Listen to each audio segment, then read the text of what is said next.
This guide will walk you through the steps on how to create a new machine in Tigapo.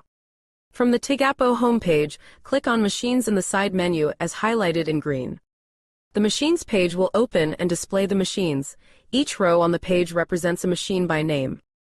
Click on Add Machine button as highlighted. A window will open for you to create the new machine. We need to create it by filling the General Information section as follows. Start by filling in a name for this machine. Here you can assign a customized serial number or leave blank.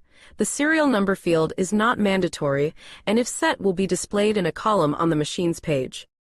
Select the relevant machine type in the drop-down menu by clicking on the arrow as highlighted in blue on the visual. Please note the type of machine you select will affect the default configurations. In this field, set the machine pricing for regular credit play and for app user play. Please note, this will include users with associated NFC tags. To attach a reader to the machine, fill in the serial number of the Tigapo reader. The serial number is displayed on the back part of the Tigapo reader. Click on the Save button to save your new machine. Your newly created machine will now be visible on your Machines page. Thanks for watching.